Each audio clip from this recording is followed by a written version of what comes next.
पुणे लोकसभेमधून वंचित बहुजन आघाडीच्या उमेदवाराची घोषणा करण्यात आलेली आहे। वसंत मोरे यांना वंचितकडून उमेदवारी देण्यात आलेली आहे। पुण्यातील लोकसभेचं चित्र आता स्पष्ट झालेलं असून तिरंगी लढत होणार असं बोललं जात आहे। वंचित नेमकं कुणाची मतं खाणार आणि त्याचा फटका नेमका आता ही तिरंगी लढत दिसते तशी नसून ती दुरंगी लढत आहे का, याचं विश्लेषण आजच्या जेम विशेषमध्ये। पुण्यामध्ये महायुती विरुद्ध महाविकास आघाडी अशी लढत निश्चित असताना आता वंचितकडून वसंत मोरे निवडणुकीच्या रिंगणामध्ये उतरल्याने पुण्यामध्ये तिरंगी लढत होणार असं आता बोललं जात आहे। पुण्यातली ही लढत नेमकी कशी असेल पाहूयात ग्राफिक्सच्या माध्यमातून। मुरलीधर मोहोळ हे भाजपाचे उमेदवार असतील, म्हणजे महायुतीकडून मुरलीधर मोहोळ हे उमेदवार असतील। पुणे लोकसभा मतदारसंघात रवींद्र धंगेकर यांना काँग्रेसकडून उमेदवारी मिळाली आहे, म्हणजे महायुतीचे उमेदवार रवींद्र धंगेकर असतील। आणि तिसरे उमेदवार म्हणजे वंचितकडून पुणे लोकसभा मतदारसंघ निवडणुकीच्या रिंगणात उडी घेतली आहे। त्यामुळे आता ही तिरंगी लढत पुण्यात होणार असं बोललं जात आहे।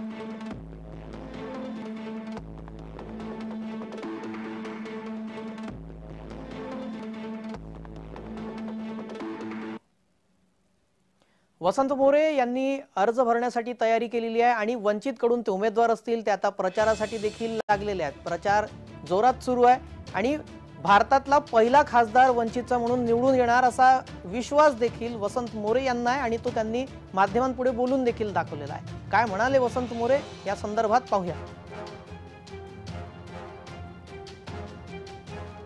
पुणे लोकसभेचे वंचित बहुजन आघाडीचे अधिकृत उमेदवार वसंत मोरे माझ्यासोबत आहेत। तात्या, आपण अपक्ष लढणार होता परंतु आता आपण वंचितचं तिकीट घेऊन लढत आहात। एकंदरीत काय गणित असणार आहे पुणे लोकसभेचं? मला वाटतं की वसंत मोरेच्या पाठीमागे एक भली मोठी ताकद जी वंचित बहुजन आघाडीच्या माध्यमातून बाळासाहेब आंबेडकरांनी उभी केली।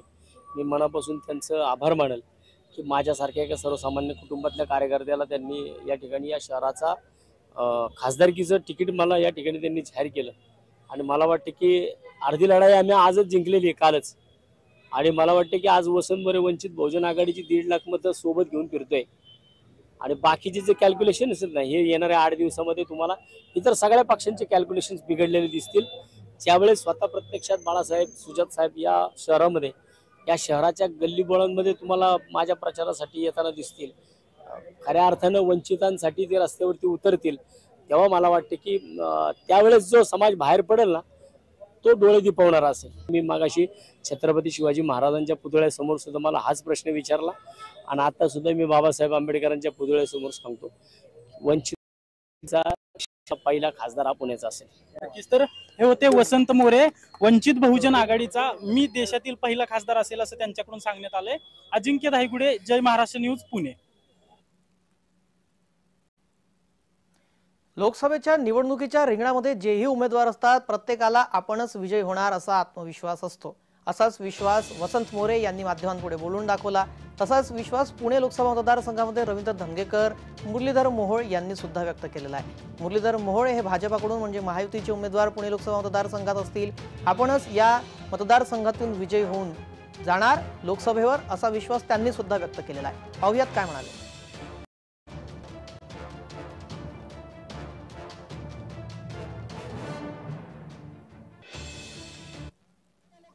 मुरलीधर मोहोळ यांच्या नावावरती आता शिक्कामोर्तब झालेला आहे आणि मुरली मोहोळ यांचा मोठ्या प्रमाणामध्ये सत्कार जो आहे तो कार्यकर्त्यांकडून सुरू आहे। मोठ्या प्रमाणामध्ये उत्साह जो कार्यकर्त्यांना पाहायला मिळतोय। अण्णा, तिकीट फायनल झालंय, पहिली प्रतिक्रिया काय?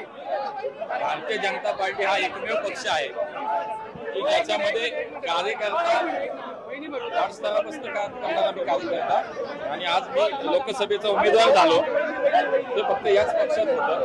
त्यामुळे कुठली राजकीय पार्श्वभूमी नसलेला मी कार्यकर्ता हा भारतीय जनता पार्टीचा प्रवास करू शकतो।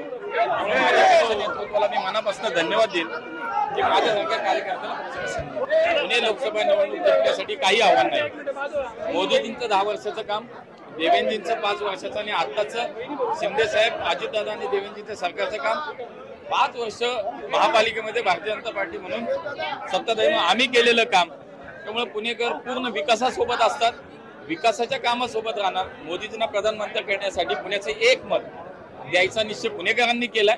त्यामुळे मला आव्हान काय वाटत नाही, निवडणूक किती मताधिक्याने जिंकायची दंगेकरांचं आव्हान कसं बघताय? दंगेकर कदाचित नाही वाटत आव्हान. तर हे जगदीश मुळीक आव्हान जे आहे ते दंगेकरांचं दिसत नाही आम्हाला समोर, आणि विजय जो आहे तो भाजपचाच होईल अशा प्रकारचं मत जे ते मुरलीधर मोहोळ यांनी व्यक्त करायला पाहायला मिळतंय. रोहन कदम, जय महाराष्ट्र न्यूज, पुणे.